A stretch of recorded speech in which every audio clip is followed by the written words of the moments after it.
ባለሱቅ አቤት ሙዝ በፍሬ አይሸጡም? በኪሎ ነው የሚሸጠው።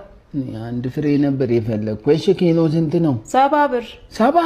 አዎ ቅመስ፣ እንደውም አንዱን ወስደህ፣ በጣም ምርጥ ሙዝ ነው። እውነት? አዎ ቀምሼ ነው? አዎ አንዱን? አዎ እንትን ይሄም ብርቱካኖቹም ይሸጣሉ? አዎ የሚሸጥ ነው። ትንሽ የተመታ ቦታ ነው። ስንት ኪሎ ላድርግልህ? ኪሎ ስንታሽም? 70 ብር። አንድ ኪሎ? አዎ እንዴ ለምን አንድ ኪሎ 70 ገባ? አዎ 70 እያልኩ አልነበረም እንዴ? እንደ አዲስ ደግመህ ትጠይቀኛለህ? 70 ብር።